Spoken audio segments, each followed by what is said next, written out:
still trying to get that set up. But I don't know, that's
Good evening. I call the September 23rd, 2025 meeting of the Morrisville Town Council to order.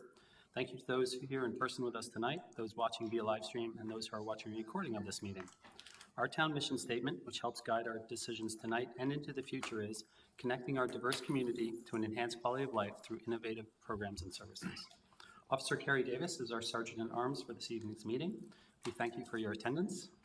This evening, Councilmember Rao will be leading our invocation. Please bow our heads in prayer. This evening, let us take a breath. Let us pause. In times of division, it is easy to forget what binds us together. But tonight, we rise above. We remember the love of our families, the pride in our neighborhoods, and the dream of tomorrow. These are greater than anything that can divide us. We honor Hispanic Heritage Month, the strength, resilience, and contributions of our Hispanic and Latino neighbors. Diversity is not our burden, it is our blessing. And we honor Rosh Hashanah, a season of renewal for the Jewish community, of turning the page, of beginning again. May we bring that spirit of renewal into our work.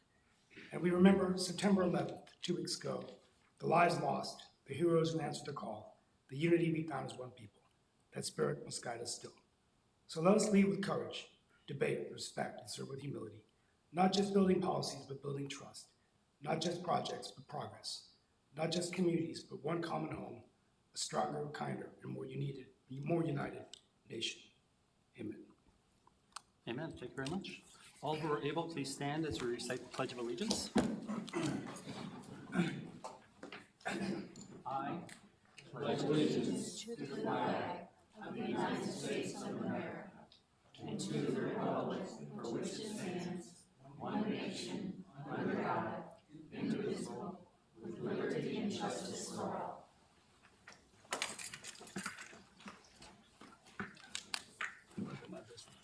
Before we adopt tonight's agenda, Town Council policy is to review and ensure there are no conflicts of interest or appearance of conflict of interest with any items on the agenda. Would any council member like to share anything at this time? Seeing none, is there a motion and second to adopt this evening's regular agenda?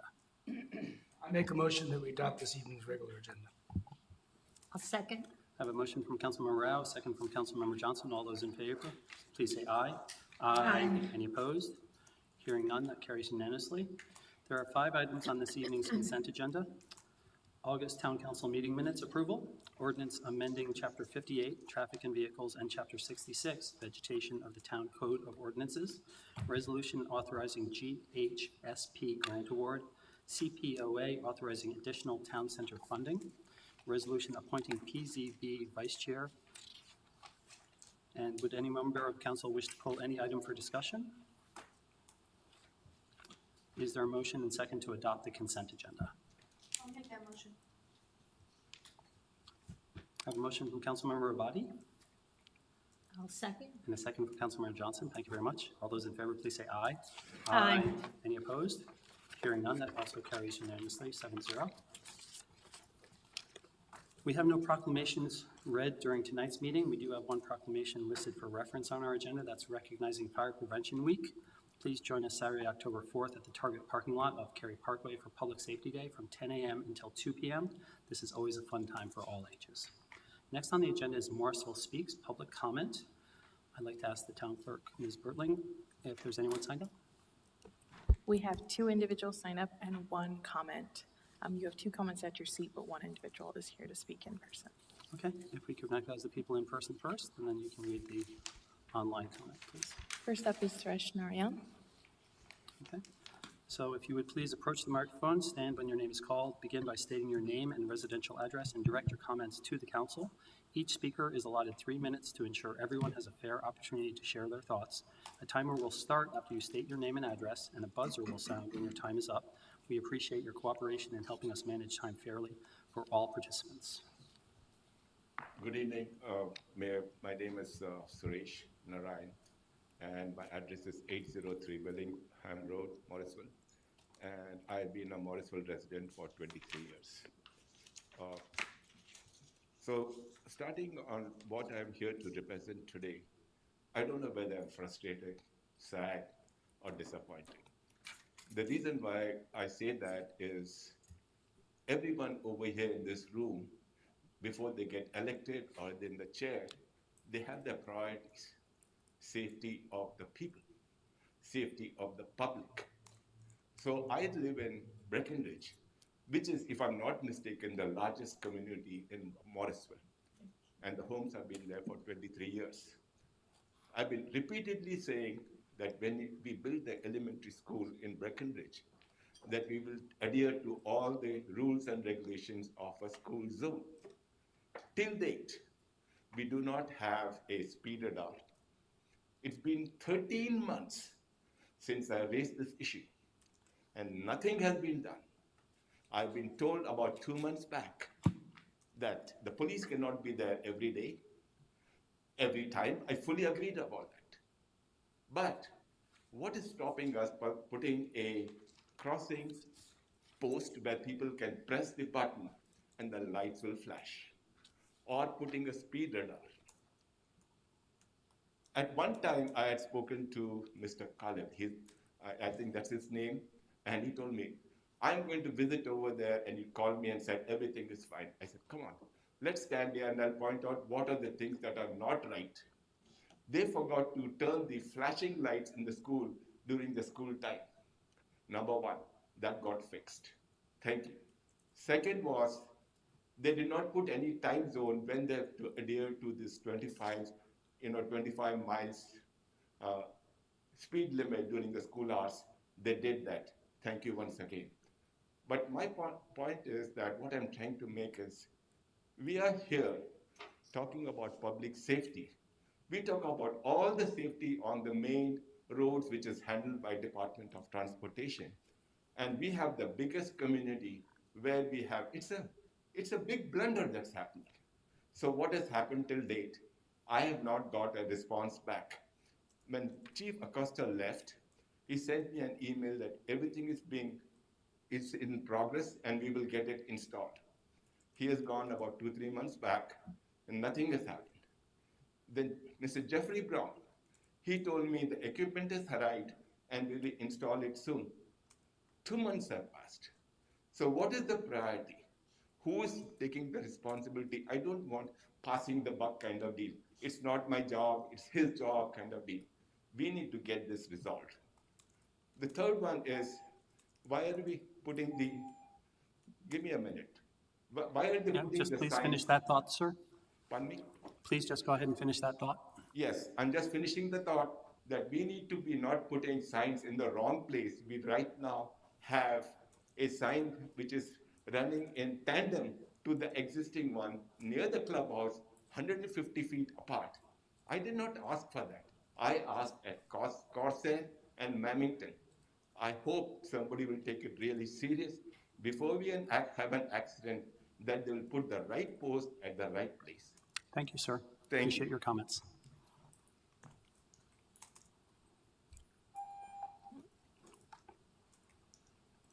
Next up, we have Harrison Kessling.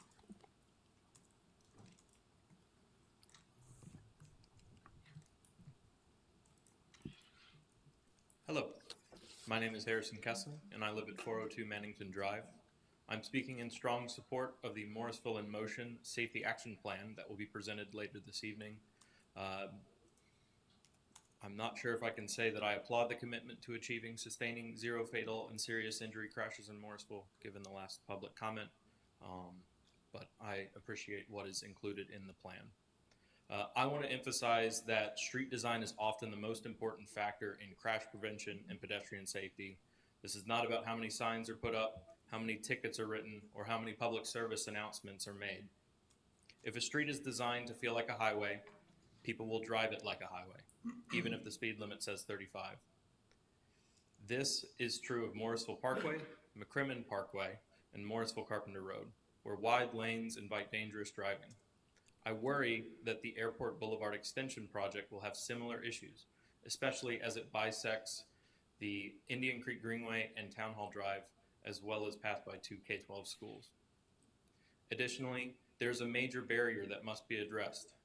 Since 2013, North Carolina law has prohibited funding of standalone bicycle and pedestrian projects on state-owned roads from receiving state funding. Because many of our dangerous corridors are NCDOT roads, this limitation prevents Morrisville from making timely incremental improvements where they are most needed. Safety projects then get tied to large road widenings, which are costly, slow, and often delayed for years. That is why I'm asking you, both individually and as a council, to advocate for the repeal of this limitation at the state level.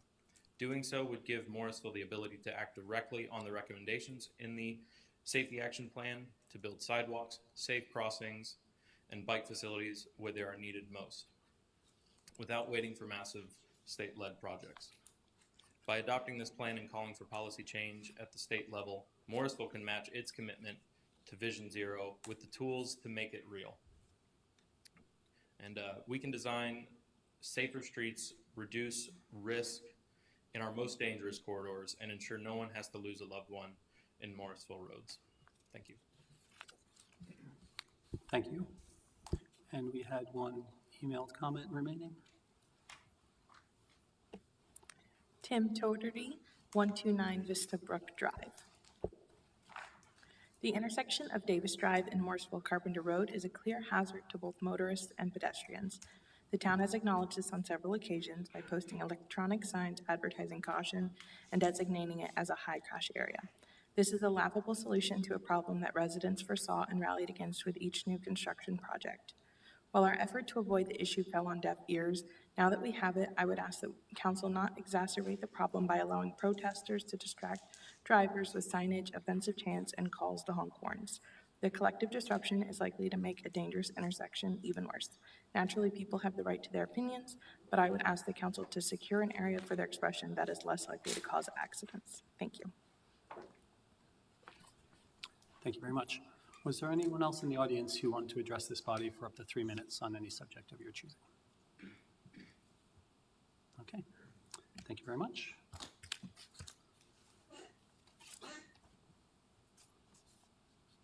And as a reminder, we encourage the submission of written comments as they offer a valuable way for community members to share their feedback. To submit written comments, please email publicinput@morrisvillenc.gov. We're now at presentations. We have one presentation scheduled this evening. We now invite Brett Martin, Transportation Project Manager, to the podium.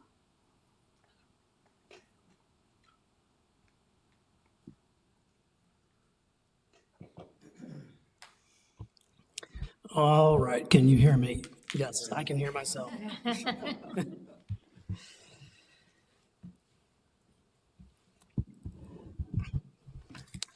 All right, thank you and good evening, Mayor Colley and members of the council. I am Brett Martin, Transportation Project Manager with the town. And seated over here to my side is Matthew Day, Transportation Director with the Central Pines Regional Council. And following up from your July 22nd meeting, we are here to provide you with an update on the final steps Central Pines and the town have taken to complete the town's Transportation Safety Action Plan, Morrisville in Motion. And I would like for you to hold any questions to the end of our presentation so that we can address everything holistically then. Okay. And to provide an agenda for what we will cover tonight, I will start with a recap of what we generally covered at the council's July 22nd meeting. I will then turn it over to Matt to cover what we evaluated and the results of the required policy review step, an overview of our 2 phases of engagement, including our latest round to help inform the plan's crash reduction strategy and goals. And then Matt will get into the plan's recommended crash reduction framework, strategies, and priority locations for improvement. Okay, so let's start with a recap of what we covered for the Transportation Safety Action Plan at the council's July 22nd meeting to help reorient you to this topic. So funding was awarded back in 2023 to the Central Pines Regional Council by the U.S. Department of Transportation through its Safe Streets for All program for Central Pines to provide tools for communities in the region to engage in planning around the topic of roadway safety. And as part of that effort, Central Pines is working with a variety of local governments in the region, including the town of Morrisville, to develop pilot case transportation safety action plans and has contracted with VHB as the consultant to complete this work. The development of Morrisville's Safety Action Plan is meant to serve as a pilot or template for suburban municipalities in the region to follow in the future.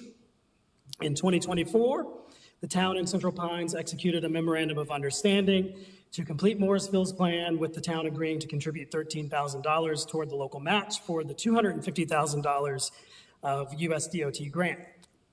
One thing that is very important to note about the Safety Action Plan is, in order for it to officially be considered a safety action plan that establishes a local government for standing to apply for project implementation grants, it must be completed in accordance with federal Safe Streets for All standards, meaning there are required elements of the plan, and the overall approach applied to the plan should be through what is known as the Safe Systems Approach lens, which is summarized in the graphic to the left. The overall purpose of the plan is to identify safety deficiencies and outline an approach for implementing projects and strategies to reduce serious injury and fatal crashes on the town's roadways. In procedural terms, my fingers got in the way there. In procedural terms, as I just mentioned, the plan renders the town eligible for federal implementation grants to actually implement projects or strategies included in the plan. And for our own purposes, the plan will inform transportation safety aspects of the town's comprehensive transportation plan update, which kicked off back in July. And our plan development schedule displayed here shows how we have addressed the federally required elements of the plan in a logical, sequential order. We began work on the safety data analysis back in February to determine where the town currently stands with respect to fatal and serious injury crashes before we began considering a goal to address reductions for those crashes heading into the spring.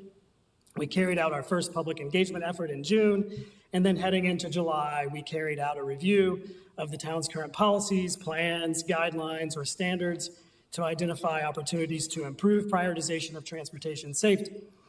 Heading into August, we moved into our crash reduction strategy and project recommendations development phase and administered another round of public engagement and also some stakeholder engagement to gather input on how we should prioritize our crash reduction framework strategies. Then we wrapped up a draft of the plan in August and September and are before you today to provide an overview and share where the plan's proposed strategies and recommendations have landed before bringing it back to your October 14th regular meeting for your consideration of adoption. Okay, so to recap the safety data analysis component of the plan, we will first dig back into our crash analysis for Morrisville.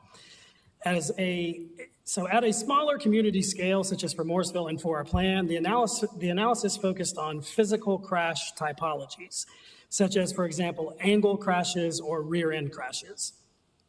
We pulled crash data for a period spanning from 2016 through 2023, which is the most recent year available for which NCDOT maintains these data. During this time frame, there was a total of 4,569 crashes in Morrisville. 7 of those crashes involved fatalities, and 9 involved serious injuries, for a total of 16 crashes that involved one or the other. If we look at the temporal history for this, in most years covered by this analysis, there were either no fatalities or there was no more than one. However, 2021 was a particularly bad year for fatal crashes in Morrisville and elsewhere. Also, to recap from our crash analysis, the most common crash types are rear-end and left turn crashes, and the biggest culprits for crash types that have an overrepresentation of fatalities and serious injuries compared to the proportion they represent of all crashes are angle crashes, crashes in which a vehicle ran off the road, and crashes involving a vulnerable road user, so a pedestrian, bicyclist, motorcyclist. So that was a general review of our crash analysis, but where on our roadway network have we had a higher frequency of fatal and serious injury crashes relative to other places, segments, or corridors? The resulting identified trouble areas constitute what is called the high injury network in the federal Safe Streets for All realm. So what this revealed is segments of NC 54, McCrummen Parkway, Morrisville Parkway, Morrisville Carpenter Road, Aviation Parkway, and Airport Boulevard near I-40 comprise the town's high injury network. This is where we would generally look to focus our actions to make safety improvements, which could be done through such avenues as reviewing designs and incorporating improvements into STIP programmed projects, working to incorporate them through local and state maintenance projects, and/or community education or targeted enforcement. As part of the plan development process, we also performed a risk analysis, which looked at crash and safety risk both in light of and irrespective of what our crash history tells us. And in doing so, it looked at crash likelihood, or what severe crashes are more likely and where, context and exposure, or where traffic volumes might impact crash frequency, and where different modal roadway users most often come into conflict, and severity, or generally where speed results in the risk of greater injury and where speed needs to be managed. Also, to review our overall safety goal set for the plan, we established at your July 22nd meeting that the plan must set an eventual goal of 0 fatalities and serious injuries, and if a jurisdiction is starting at a status of consistently contending with fatalities and serious injuries, the goal may be a percentage reduction within a specified time frame. But for Morrisville, our crash data reveal that we had 0 fatal or serious injury crashes in 2023, which is the most recent year of data made available for the crashes we need to evaluate. So the proposed recommended goal for Morrisville is to focus on keeping it at 0 rather than reducing it by a certain amount. So Morrisville's proposed goal is to sustain 0 fatal and serious injury crashes on streets and roads serving residents and visitors through 2035. All right, so now I'm going to turn it over to Matt to cover our review of policies, plans, guidelines, and standards, a recap of our engagement efforts, and our crash reduction goals and strategies.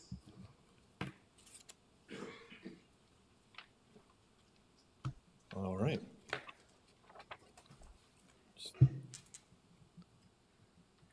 So I'm going to start tonight by going through a little overview of the policy review that was conducted by our consultant team.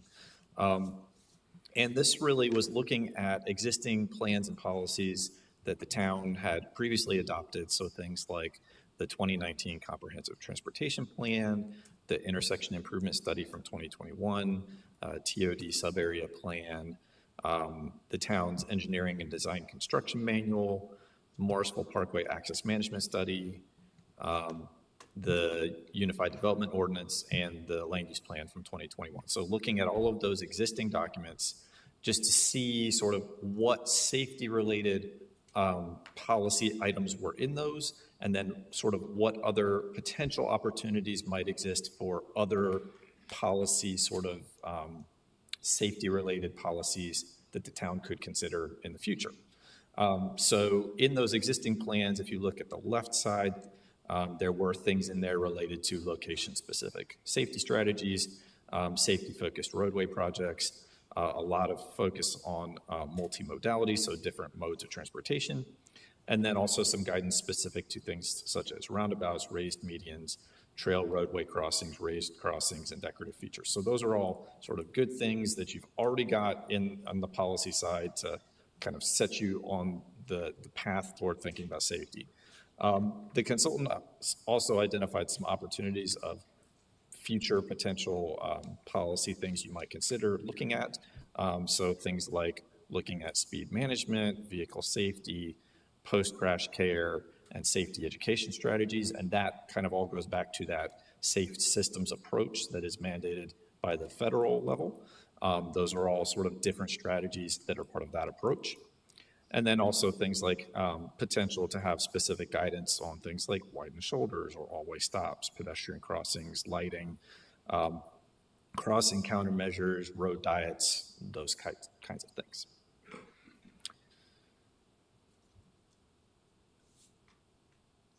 Now, as part of the plan, we did conduct a 2-phase public engagement process. So in phase 1, really our goal for that engagement was to sort of discover what the issues were in the community. So it was really asking questions to people about what their perspectives were on safety, what they valued about safety, those kinds of questions. To introduce the idea of the safe system approach as part of this engagement, and then to engage the community and sort of how we might be able to track progress on safety issues. So for that first phase, which happened back in June, there was an online survey, and there was also tabling out at several events, at the Music in the Park event and the Western Wake Farmers Market.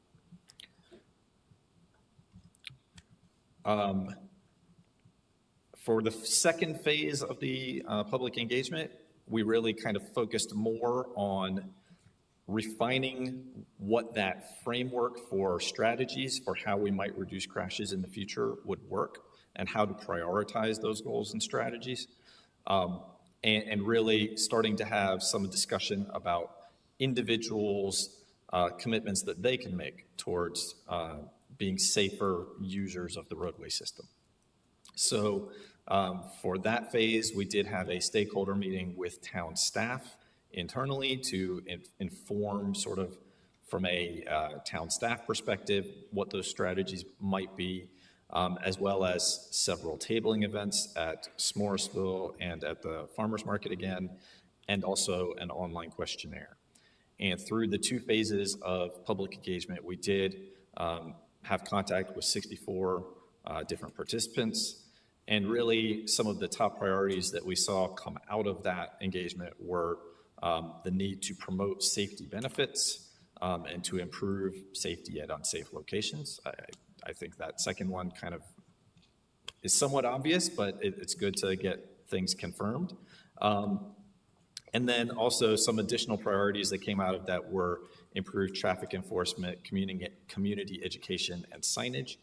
And really, the engagement results were used to help inform the strategies that then went into the plan.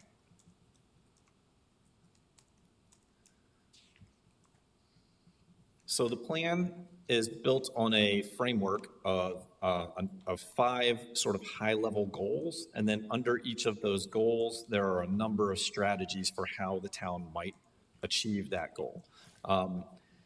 And then under each of those strategies, there are a number of different actions that the town could take, be those policy actions or physical countermeasures, actually building something.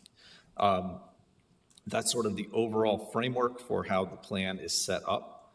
And that is something that is pretty consistent among the Safe Streets for All projects across the country. The first of those 5 high-level goals that we identified was to implement a safety in all plans and projects approach. And what we mean by that is really anytime the town is working on a plan or a project development to just make sure safety is a key part of that consideration of how that process works. So if you look at the slide, these slides are going to list the specific strategies that are outlined in the plan. I will make a note here, the ones that are in bold are specifically called out in the plan as nearer term things to do.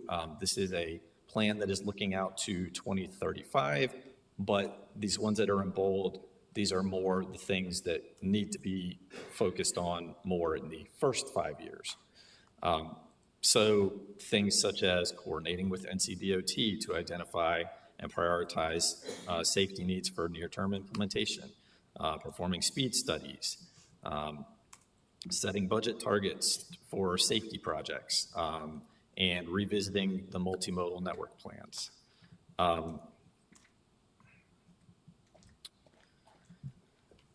The second high-level goal was to implement systemic safety throughout town, prioritizing high-risk locations in support of sustaining zero.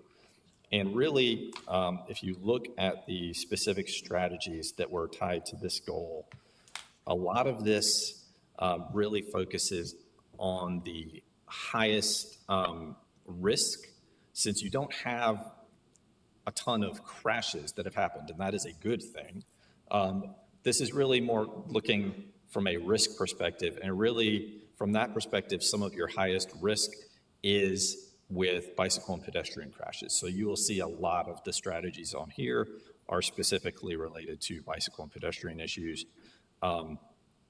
So things such as creating an inventory for pedestrian crossings, looking at signage, and looking at planning and design for bicycle and pedestrian exposure at high injury intersections, those types of strategies. The third high-level goal was to implement safety improvements across the high-injury network by 2035. So this was that map that Brett showed a few minutes ago that showed the red corridors that are part of that high-injury network.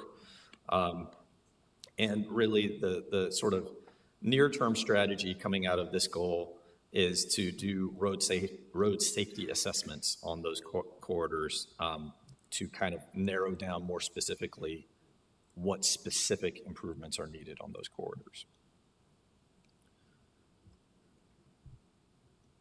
The next high-level goal was to integrate safety countermeasures in all development and community-led projects. And what do we mean when we say safety countermeasures? It's basically anything that the town might do to try to improve safety. So we are typically thinking about physical countermeasures, so things like crosswalks or speed limits or anything that sort of is out in the real world, but there are also policy countermeasures. And a couple of the sort of near-term strategies coming out of this goal would be to update the traffic impact analysis methods to try to incorporate some safety strategies into that for the town, as well as to look at development standards and proactively including safety improvements, although that may be something that would require some action at the state level to make that happen. And then I believe this is the last of the goals. Promoting the benefits of safer transportation system to Morrisville residents. This, when we talk to people, this really was one that they prioritized in that public engagement as something that was very critical from a community perspective. So this is things like making sure that the town is communicating performance of safety projects and sort of understanding how the actions you're taking are improving safety, continuing to expand your collaboration with various community organizations to promote the benefits of transportation safety, establishing a safety task force, and surveying the community routinely about safety-related issues. So these are the types of strategies that would be recommended in the near term. And then this second slide is just additional strategies related to that goal. So another part of the Safe Streets for All approach is identifying sort of priority focus areas. So these would be areas where the plan makes some more specific recommendations about potential actions to take in a particular location. And these were identified based on a couple of factors. So we obviously did look at crash history and that high injury network. So that's the red lines you can see on the map on the screen.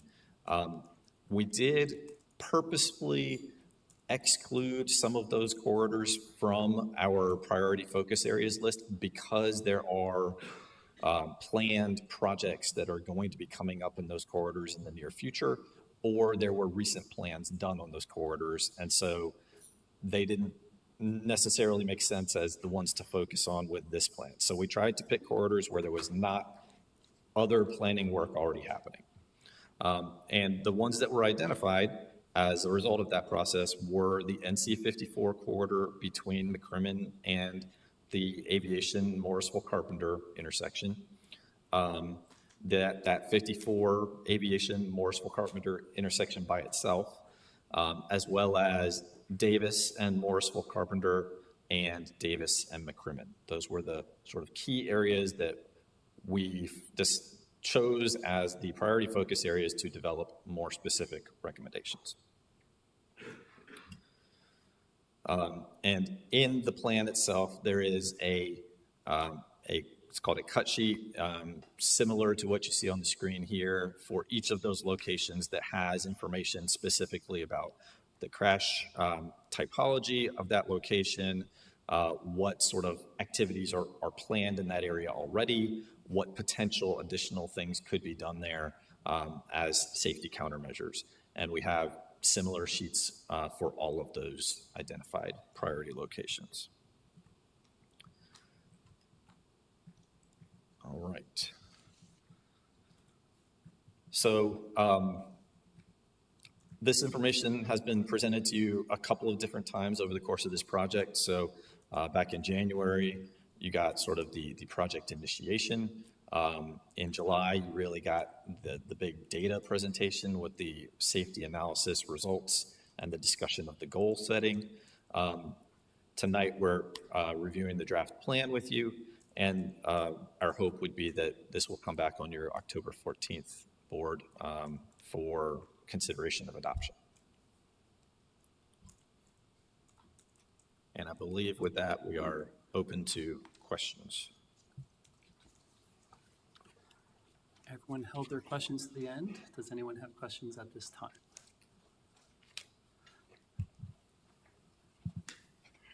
Councilmember Johnson.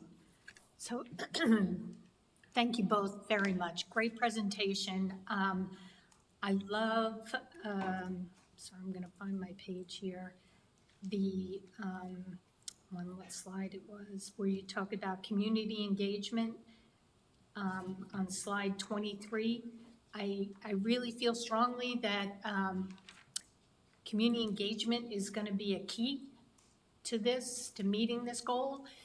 We can do so much, you all can do so much, but if the community doesn't have buy-in and the community is not aware of what we're doing and following and aware of the goal and trying to meet the goal, we're not going to be successful. So I really appreciate the emphasis on even a local safety task force. I think that's good, but I think we need, and I know you talked about this, to go beyond that and to really find unique ways to engage the community, whether that be, you know, we're going to have a big party in Morrisville for the community when we reach X goal.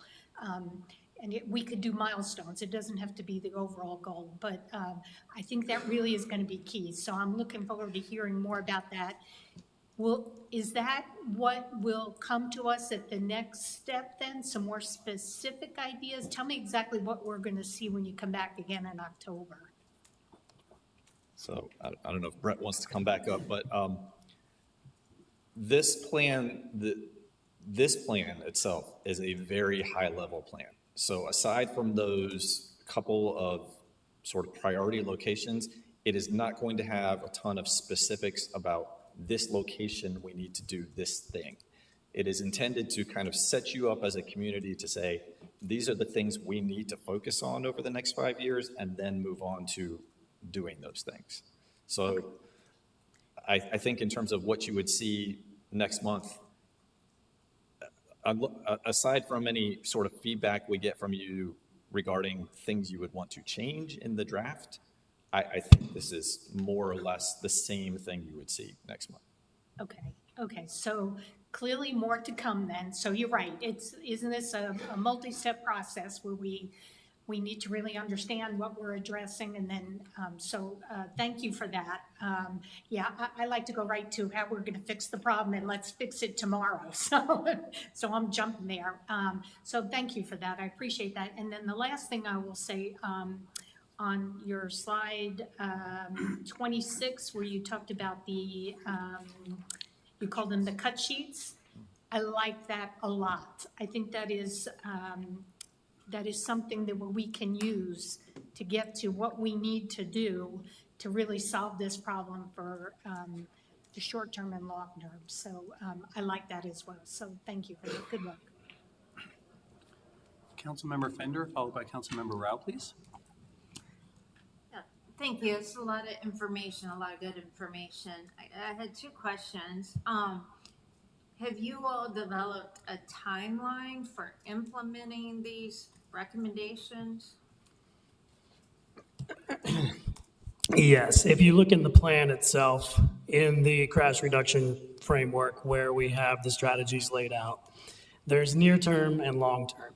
And near term is starting from the time you adopt it to 6 years, you know, within 6 years. And long term is the next 6 years. Okay. And my second question is a little more specific. On slide 22, the last bullet is develop a traffic calming program and guidance, and you say that the near-term strategies are bolded. I'm just curious why that last item would not be bolded. To me, that seems like your other goals are more lofty and higher level, and it seems like developing a traffic calming program could be a more near-term strategy, because it's definitely needed on a lot of our streets. So that's a good question. It's something we can take a look at, but the thought process there is for the high injury network that you see, almost all of those, if not all of them, are NCDOT owned and maintained. And so the town can't just be like, oh, we're going to do a traffic calming program on all of NCDOT's owned and maintained thoroughfares, right? Like there's some degree of coordination that has to occur with NCDOT for that to be a thing. So there's also some order of operations. If you look at some of the kind of planning related strategies where we have them in the near term, it's kind of getting things set up with NCDOT, getting some type of relationship set up with them, some type of consulting atmosphere with them, where we're bringing them in and we're working with them to make some changes to how we do things in our planning, in our design processes, that sort of thing. So the thinking was we need to have time to do that before we move to actually implementing a traffic calming program. Now this says develop a traffic calming program, but it doesn't say implement a traffic. So maybe there's some things that we can look at there, like maybe look toward what a traffic calming program would look like and the associated guidance and the resources necessary to implement it. And then maybe in the second 6 years, like actually work to implement it, if that sounds reasonable. I guess my concern is all of these suggestions are very long-term. Like even the suggestions to do in 6 years is really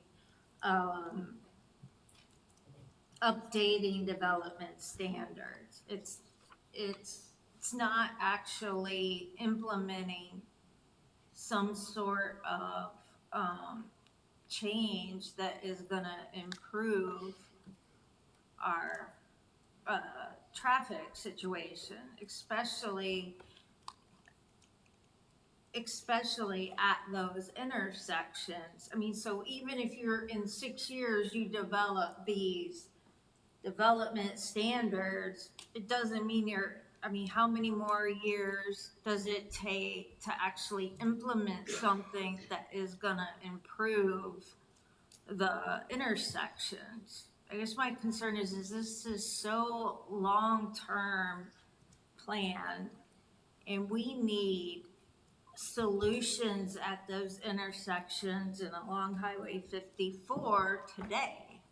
So what can we do? I mean, how is that being addressed? I mean, we can't wait 10 years to improve these intersections. I mean, residents are constantly sending us emails, coming to public comment, talking to us about what are we doing to improve Davis at Morrisville Carpenter, Davis at McCrimmon. And I don't want to be the one to tell them, oh, we're doing nothing. You won't see anything for 6 to 10 years. So at specific locations, there are things we can do. It depends on if the resources are allocated by town council.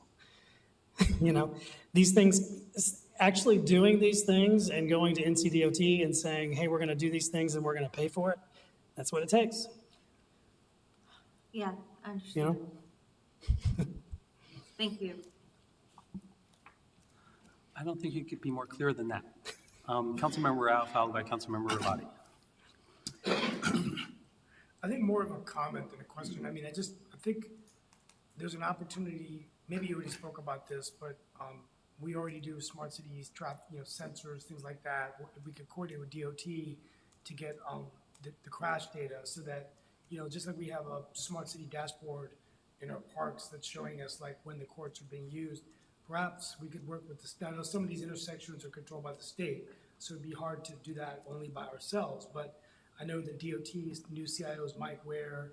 They have a new deputy AI secretary, Issa Sai, who, is actually creating a sandbox or pilot. So I just think that the DOT, they need to be a little bit more creative as well in terms of how they could work with local governments, because I think that could be really cool if Morrisville could have like a dashboard that would show like, how many, wrecks are at this intersection. One thing that the Mayor Pro Tem brought up in the past, we all have, is the coordination of the traffic signals. Like, if I were driving and I could get all this stuff pushed onto my Morrisville Central app, I would know how many minutes I'm waiting at some of these lights.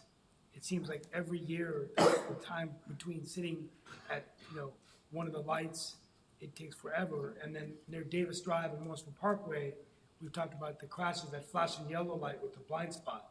That always seems to me to be a place. So I'm just curious to the extent we can integrate these efforts with technology, talk with DOT and see if that's a potential there. Yeah. I can speak a little bit about intelligent transportation systems, and Matt probably knows more about that than I do at the regional level and how to get plugged into that. So I will say, DOT does have the crash data for all crashes in the state. They get that data from the police departments that report it to the DMV. There is a bit of a delay in getting that information then pushed back out. There's usually about a year or two delay because they have to take all that data and sort of check it and figure out the location of it, and it takes time. So it's not immediate data, but there is data that is out there. And I will also say Central Pines, as our part of this Safe Streets for All grant, we are actually working on a dashboard for the Central Pines region, of which y'all are a part, that will be taking that DOT data and putting it in sort of a dashboard format. So that data will be out there.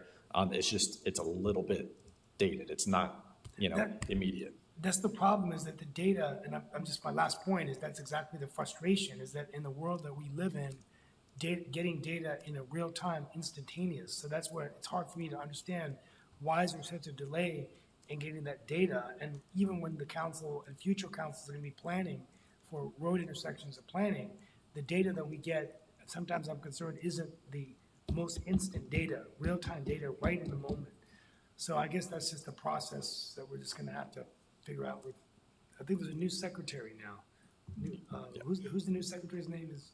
I think it's Johnson. Yeah, okay. Yeah. That's all, thank you. Councilmember Rabadi, please. So I apologize. I missed the July 22nd meeting, so some of this may have been covered at that meeting. Can you explain to me what the intended scope of this study was? So Central Pines got a grant to do essentially to work with a number of communities in the region to do these sort of, what would you call it, case study, pilot study, kind of working with a community to do a safety action plan and then use that as a template that other communities in the region could then follow. So we are working with y'all, we're working also with Sanford and Lee County. And then also as part of that, our role is to put together the sort of data dashboard as well as the templates and instructions on how other communities can do this work. So in terms of the scope for your project, it was specifically to do a safety action plan that would meet those federal rules for what a Safe Streets for All safety action plan is, which is looking at that safe system approach and then identifying these strategies, identifying your high injury network, and then identifying sort of priority locations where you would do more specific recommendations. So that's sort of the level that we've got you to at this point, is that direction about what is it that the town needs to then do next to work on this. This is sort of as far as you can get with that initial Safe Streets for All funding. But then there is additional funding that is available out there for implementation and projects and things like that. So this plan is a necessary, required step in order to then apply for that type of funding from the federal government. Okay, so we would take what's here and we would apply for funding that would get us to an actual action plan that would have, because I'm not feeling the action part of this action plan. I mean, I see that we can do 3 more studies, or RSAs, and I see that we can, like Councilmember Fender said, we can update our development standards, but in terms of actual actions, we're definitely not there in this plan. But, so what I hear you saying is that if we approve this plan, what is the guarantee on the funding to continue and get further funding for the next step? So I think your guess is as good as anybody's guess on the guarantee of any future federal funding. But as of right now, they continue to push out every year a call for projects to apply for this funding, so. Okay, and that's something that you do, that's not something that our staff does? So I actually don't know off the top of my head if you're a member of our grant assistance program or not. Okay, so if you are, then yes, that is something we would provide assistance on. Okay, so on October 14th, we'll be voting on phase 1, which is this. Okay, thank you. Yeah, I think essentially accepting this. Sometimes we accept plans. So, piggybacking on Councilmember Rao's question about the data and the delay, we provide the data to y'all. It gets state level massaged and comes back. So we have the data. So we don't need that other step. So we have a great IT department. We can collaborate, if that's our choice, to have the data real time. So if that makes sense to everybody, that'd be great. If you could go to slide 19, please.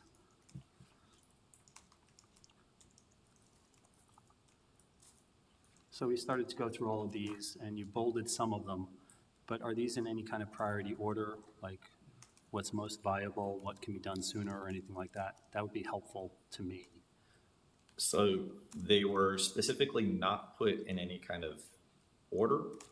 They were just broken into near-term and long-term, and that was based primarily on the feedback from that staff level discussion of looking at all the strategies and thinking through from a staff perspective which ones were more achievable in the near term versus the long term. So that's mainly where that came from. Okay, so I see this as a step towards something more, but I'm really action oriented. So it's not within the scope of this one, but next time I'm really looking for a list of projects that we could do and dollar values associated with them, and which ones are under our control, which ones we need to collaborate, and things like that. Does that make sense? Is that kind of your thought process also? Yes, in general. So the scope of this safety action plan cannot make a decision on this is what we're going to do and where, because there's a whole lot more that goes into that type of consideration than just the safety aspect. So like if we wanted to, let's take, for example, a countermeasure of a roundabout. We wanted to slap that down. We can't just make that decision, oh, we want to put a roundabout here. Like we have to do further study of traffic operations. We have to do further coordination with NCDOT, depending on where it's at. So the best way to look at this plan is it is informing, like the priority locations that you see with the cut sheets. It is informing what we should look at those along that corridor or at those intersections that we need to consider as safety countermeasures that, like when we do the comprehensive transportation plan update, we'll look at that. When we do intersection improvement, continue to study intersection improvements, we'll look at that because we'll bring in those other factors like traffic operations, what are NCDOT's policies and so forth. So that's when those things will come into play, and we'll be able to do what you just asked about.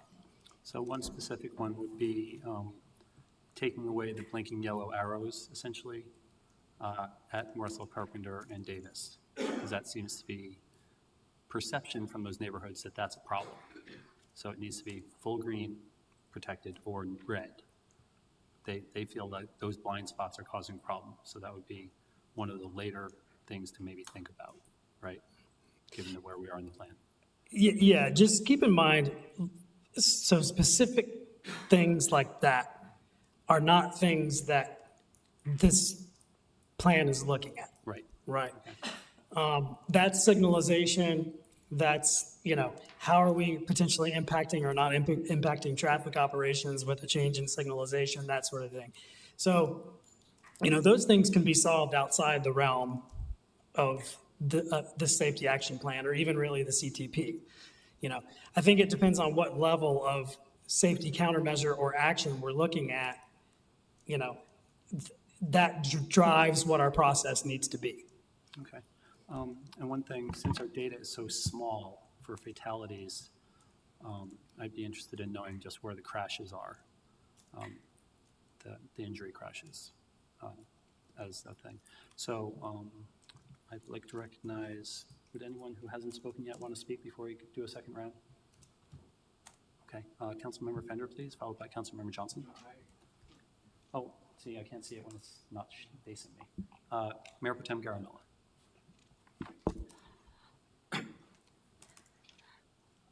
I think these reports are good. It is giving and acknowledging where the issues are. Just came to my thought. In Raleigh downtown, the pedestrian safety, they have these timers that you do. Back home in Bombay, they have the timers for the traffic lights itself. So it's like 90 seconds and then it resets to 0. It's Mayor on. Protem, It is on. will you angle it more towards you and speak into it? Yeah. Thank you. And so has that been ever looked at? Because that at least sets an expectation, especially you're on Macroman and the 54, where only 3 cars go and you get a red light. At least, it doesn't frustrate the person, and at least they know, okay, this is again a reset, this is 30 seconds. Or that at least creates an awareness. Otherwise, it's really frustrating and they try to jump and all kinds of things. So that might be a good solution, but that is so specific. It is not something that a safety action plan would look at, and it's not something I think is covered by the countermeasures that crash reduction, that have crash reduction numbers attached to them. That's what this is looking at. So I beg to disagree with that. It has worked in other countries too. So it's not just here, it's worldwide use. So no, what I'm suggesting is there's a scope issue here. The scope of this is very federally prescribed. Most of this plan was paid for by federal money for a specific reason. So the scope there's a specific prescribed scope for this. What you're suggesting but it may be a good idea, but it's way more specific than what the scope of this would look at. This looks at, what the scope of this looked at is there's generally accepted safety countermeasures that have crash reduction ratings associated with them. Something like that specific with signalization and, with timing would not be looked at in any of those countermeasures. So, But we could still implement it. no. Yeah. Going back to what Ann said, right? We got a grant, we had to do some study, and it is here, and then pretty much it will get dust on it, or, till the next study comes in. So, what's the purpose of, this grant when you can't implement anything? So I'll let Matt answer that last part of your question more specifically. I'm just hearing, general, I think, frustration about we want to see physical projects done and on the ground. And I think we get that. This plan doesn't represent everything that we're doing in the realm of transportation. And it doesn't dive into some of the projects that we know we're already working on, because we didn't want to duplicate those efforts. So Morrisville Parkway, the engineering department is deep into design on construction of improvements to Morrisville Parkway. With that, you're also looking at your intersection improvements at Morrisville Parkway and Davis Drive. You're getting into discussions about the traffic light and timing there and other things.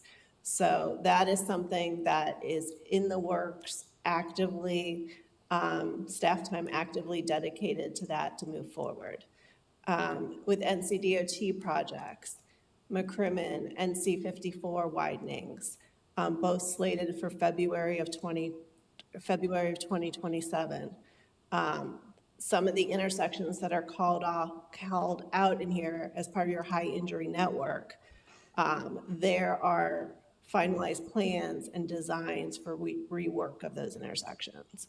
And that's just a couple, examples, but I just want to remind council that this is one piece of what we're doing in the transportation world. There is a lot of other stuff going on and plans that are actively being worked on where you are going to start to see those improvements on the ground for things, I think, relatively soon. We talk a lot in the office about, we understand, the frustration and some of the perspective that's out there, but you move ahead a year and a half from now, you're going to have major active construction going on for really 2 to 4 years with detours and other things. So we're already thinking about, okay, we know that this is coming and how we're going to deal with those, because we think that conversation is going to shift here in a little over a year. I think I would also say there is value in what comes out of this plan. I think it does give you some very specific guidance on these are the policy things that we need to think about as a town. And these specific high injury locations that we've identified, these are the places that the town needs to focus its efforts on trying to improve safety. So there is something you're getting out of it. It's just with this level of project, you're not going to get to that level of sort of engineering design. It's just not going to get to that level. So I totally get it. I mean to say, the areas that you said, we already know about it. So there's nothing new that I can take it and implement. And what Michelle said is very clear, because those are deep designing, those are already getting done. So I'm trying to put my head around, like, we got a grant, we did this, but we know most of it. So I think in theory, the benefit at this point would be, now that you have a plan, assuming you adopt it, you could then apply in the next round of federal funding to get actual implementation funding for those projects in that identified corridor.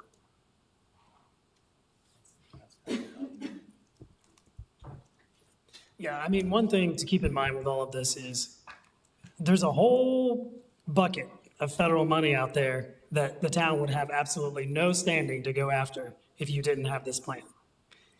And while I would look at a safety action plan and as having maybe a little bit of a different scope of work, maybe expanding the scope of work a little bit, similar to kind of what I'm hearing up here, I'd love that, but that's not the federal prescribed process.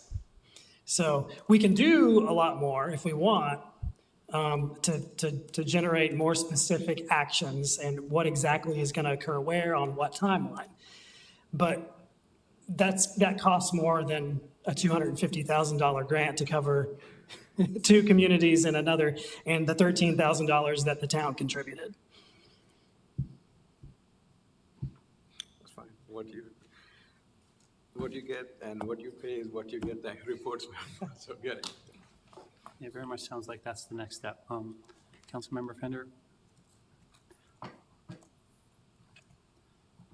I was debating about whether, I know I am focusing on this one little thing, but can we at least make, developing a traffic calming program a higher priority or near-term strategy rather than a long-term strategy? So I'm here to negotiate with you. Yes, we can, I think we can develop one, but being able to implement it right away, I think it's a little racy to think it could be done in 6 years. Yeah, and I understand that. I mean, I'm looking at a lot of your bullets and like an example, you know, you have, because I was looking at develop recommendations for safer crossings at or near transit service passenger, blah, blah, blah. And I was looking at that thinking, well, why can't we do that sooner? But then I see your previous two bullets are more prerequisites to developing the recommendation. So I understand that just by developing a traffic calming guidance might not be necessarily implementing it, but if we could at least prioritize the development, that puts a little bit more action in the action plan. I mean, I think we can do that. To develop one, and we can break that into two, where we're saying that we're going to develop one in the next 6 years and then begin implementation in the following 6. Yeah, I like that, if the other council members agree. I agree. Want to give a quick thumbs up on that one, so to move that one forward a little bit? Okay, that's a good way to do it. Okay, you have consensus on that point, Mr. Martin. Thank you, that's all I had. Councilmember Johnson, please. So Michelle actually kind of stole my thunder, but I think it's important to repeat it. Council is funding, currently council is, let me back up, Brett, you're 100% correct. Nothing gets done or funded unless council agrees to it and it's included in a budget, so you are correct. But it's also important to remember, and Michelle, I'm going to repeat what you said, that we are already funding a lot of intersection improvements and other improvements across town to help to this effort, to getting to a vision zero and no fatalities and no serious injuries in town. So we are doing that. And I want to make that clear so that that is not misunderstood by the public, that this is an issue that council has talked about for a long time, and especially intersection improvements, we understand that not only to improve safety, but to improve congestion, sometimes those smaller intersection improvements actually go further than widening roads across town all over the place and paving all over the place. So I want to be clear about that we are doing this work today, have done it in the past, and will continue to do it again. So make sure that that's out there. And then the second thing, and I like what you just said, Brett, about that this really is a prerequisite for us to be able to apply for additional funding. So not only our own taxpayers' money here in the town of Morrisville going toward these efforts, but funding that comes from others, from the federal government, which is also our tax money, but to get our fair share of that back here to help in this effort. That's really an important part of this step that we're doing right now. So thank you. Thank you. Councilmember Rabati, please.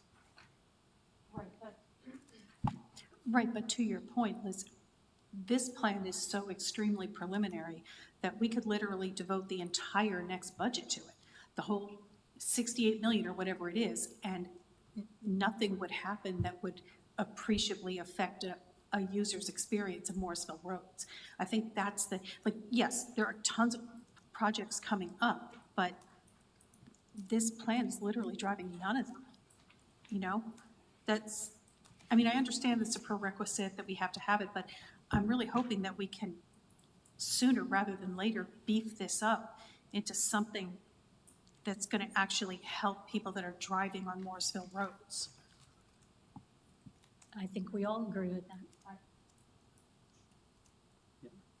I think that's our hope. So appreciate you bringing this forward so that we can check off a box and get more money for specific plans with dollars associated with them that we can make lives better for all of our residents. So this is good stuff. Good collaboration. It's always nice to be working with the Pines. Excellent. Is there anything else you guys need from us? You got a little bit of direction. Not much is going to be changed when it comes back October 14th. No, I think this was good. I appreciate the engagement and the feedback. Okay. And just for the record, that was Michelle Stiegel, our planning director, who gave us some information there. Okay. Thank you all very much. See you in a couple of weeks. We have one action item scheduled this evening. We now invite Giselle Rodriguez, Deputy Town Manager, to the podium. Good evening, Council. This evening, I have for you a resolution amending the Town Council Rules of Procedure to add an event participation rule that has been previously discussed with you. The last time that we discussed this rule with you was at the last council meeting on September the 9th. We had a great discussion. There were some changes that were requested, and we have incorporated those changes on the red line document that is on the screen and that was included with your package. I'm going to briefly mention what those changes were. We have softened the requirement for council members to speak at events and focus on it being an opportunity provided to council members if council members elected to do so. We have removed the focus on a rotation for council members to speak at events and allowing council members to elect the order in which they would like to participate, again, if they elect to do so. We have clarified that mayor will speak first and that in his absence, Mayor Pro Tem will speak first and then council members will follow. We have also maintained the sections on staff responsibilities and council members' responsibilities, and we have made one addition to the council responsibility. Sorry, Kayla, I know you're trying to keep up with me.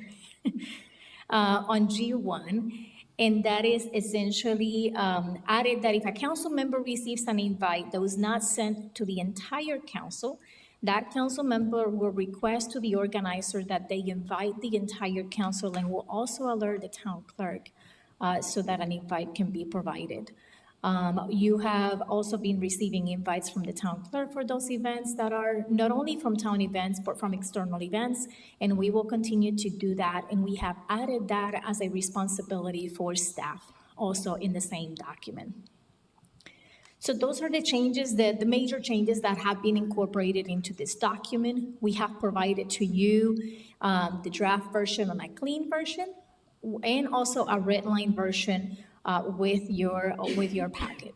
One of the things that was discussed in the last discussion, in the last meeting, was having a conversation with the Chamber of Commerce to make sure that we are also following this with Chamber of Commerce events. Town Manager Sudama spoke with Chamber of Commerce President Christy Moser following the last council discussion, and she, along with the executive board, have reviewed this document and indicated that they have no issues with the implementation part of it. So with that, those are the changes that I have on this rule for you. So you have a resolution tonight, if you elect to do so, to adopt that resolution, which is 2025-306. And what that will do is we'll add rule number 35 to the rules of procedures of Town Council. And I'll be glad to take any questions you may have. Councilmember Rabati, please. First, I wanted to say, Kayla, thank you so much for your efforts in this area. Those invites have really been helpful to me. And I've transferred them all to my professional calendar, and it's really helping me to get to more events, even in the short time that you've been here. So I appreciate that. My other thing is, everything here is fine with me, and I'm willing to vote for it tonight if everybody wants to vote for it. But I'm really wondering, if we shouldn't just wait and talk about this at retreat and just vote on it then. Because as it is, there's going to be 2 new council members coming in that, you know, that might have input, that might have some perspective on the matter. And so I'm just wondering if it might just be better to kick it till the retreat. That will be up to the council to decide if you would like to vote or not. We have brought it back as requested. Councilmember Johnson, followed by Councilmember Scroggins Johnson, please. So, so I'm willing to, I'm in agreement with what's on here and the changes that were made as well, and I'm willing to vote on this tonight too. And I was gonna ask, though, that we come back and revisit this after it's been adopted. So I think I was gonna say 6 months, but if we revisit it at retreat, I think that's okay as well. I mean, that would be roughly 4 months away. I think that's fine. Do we not revisit this stuff occasionally anyhow, this section of the policy occasionally anyhow?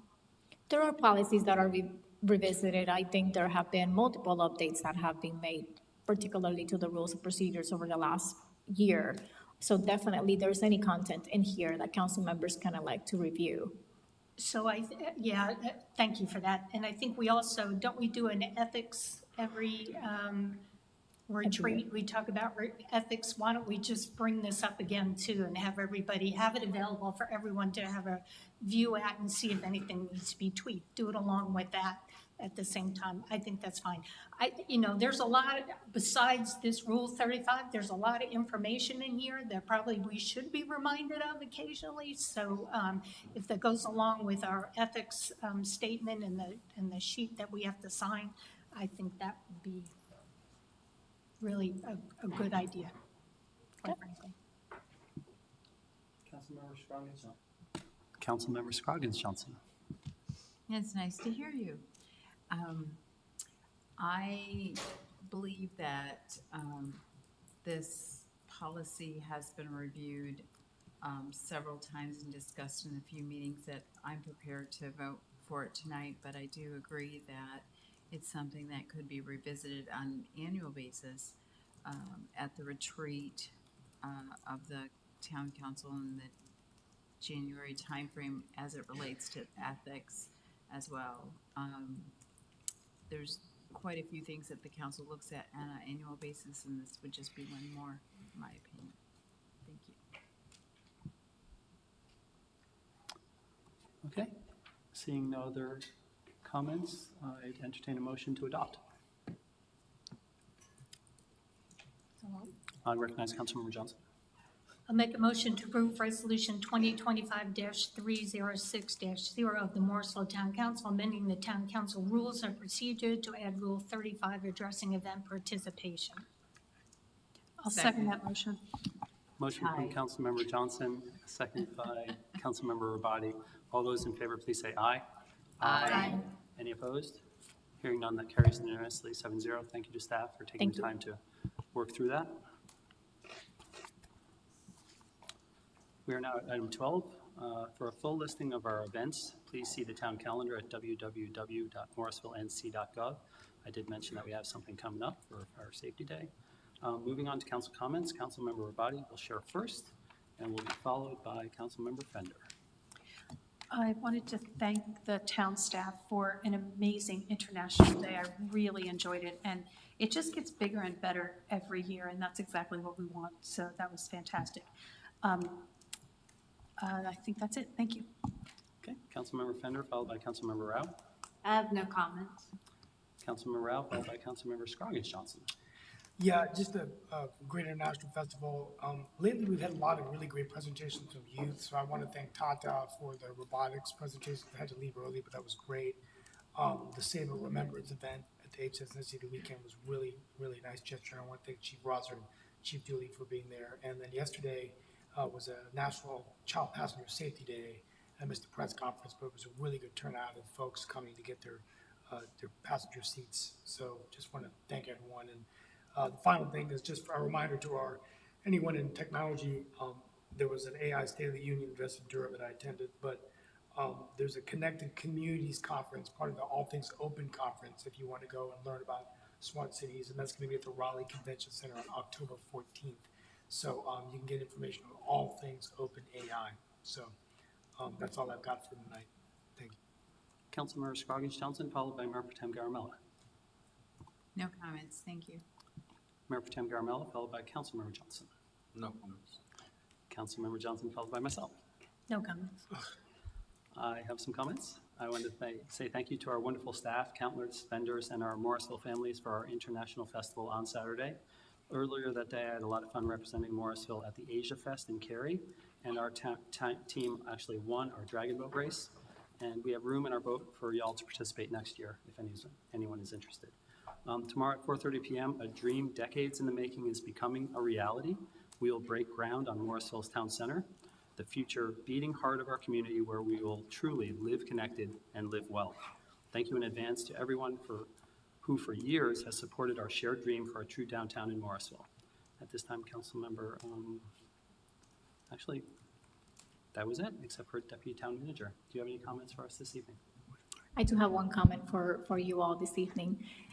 In the spirit of sustainability and innovation, you have been provided with a digital business card. Town Clerk Bertling has also provided you with the instructions for setup. It allows to have a QR code that you can allow others to scan it and it transfer the contact information directly. If you refer to the email that has been provided with the instructions on how to set it up, if you encounter any challenges or need any assistance, just feel free to reach out and we'll make sure we get you set up. That's exciting. Thank you very much. Now, at this time, we have one closed session this evening to discuss a personnel matter. I'd like to say thank you to everyone for watching this evening, as this is the end of our public business. I'd ask for a motion to enter a closed session pursuant to NCGS. Well, I'll give it to you right there. Mayor and Council, pursuant to North Carolina Statute 143.318.11A6, I move that we go into closed session to discuss a personnel matter. Second. I have a motion and a second from Councilmember Rao, second by Councilmember Vadi. All those in favor of entering closed session, please say aye. Aye. Any opposed? Hearing none, that carries unanimously 7-0. Thank you all very much. We're reconvening down at the table.